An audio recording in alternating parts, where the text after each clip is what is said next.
Te comparto pantalla y te enseño los vídeos que voy a subir, ¿vale? Eso y tú me dices si están bien o están mal. Que van a estar bien, ya lo verás, pero bueno. Mira, el primero que voy a subir es este de aquí y se titula Atropello a un niño por la calle y pasó esto. Raúl, ¿cómo atropello a un niño? Escúchame, no lo juzgues por el título. No, ¿y por qué? ¿Y por dónde crees que lo juzgue? Pero que lo pongo a cámara lenta, ¿sabes? Y el niño... ¡Viva Vegeta! No, ¿sabes? no, Raúl, para.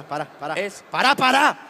Es no, francamente no me interesa. bueno. Cállate la boca, por el amor de Dios. No podés atropellar a una criatura, Raúl. Lo borras. Pero que está Raúl, bien, lo borras. Que fue un golpe, tonto. Lo borras. Pasa que en esta zona se Raúl. sangra mucho. Raúl, lo Bueno, borras. vale. Lo borras. Lo borro. Por uno tampoco... Lo borro. ¿Cómo vas a atropellar a una criatura? ¿Qué te pasa? El siguiente que voy a subir se titula ¿Cómo robar un coche?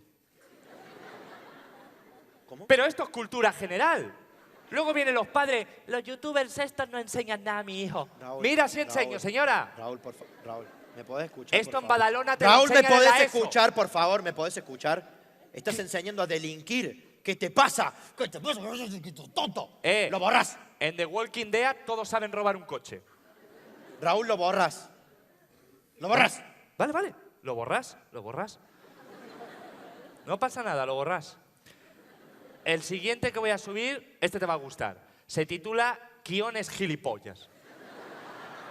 No me mires así, que luego siempre dice, che, boludo, nunca me saca en ninguno de tus videos. Te hace ilusión, ¿verdad? Mira la cara que te he puesto de mierda.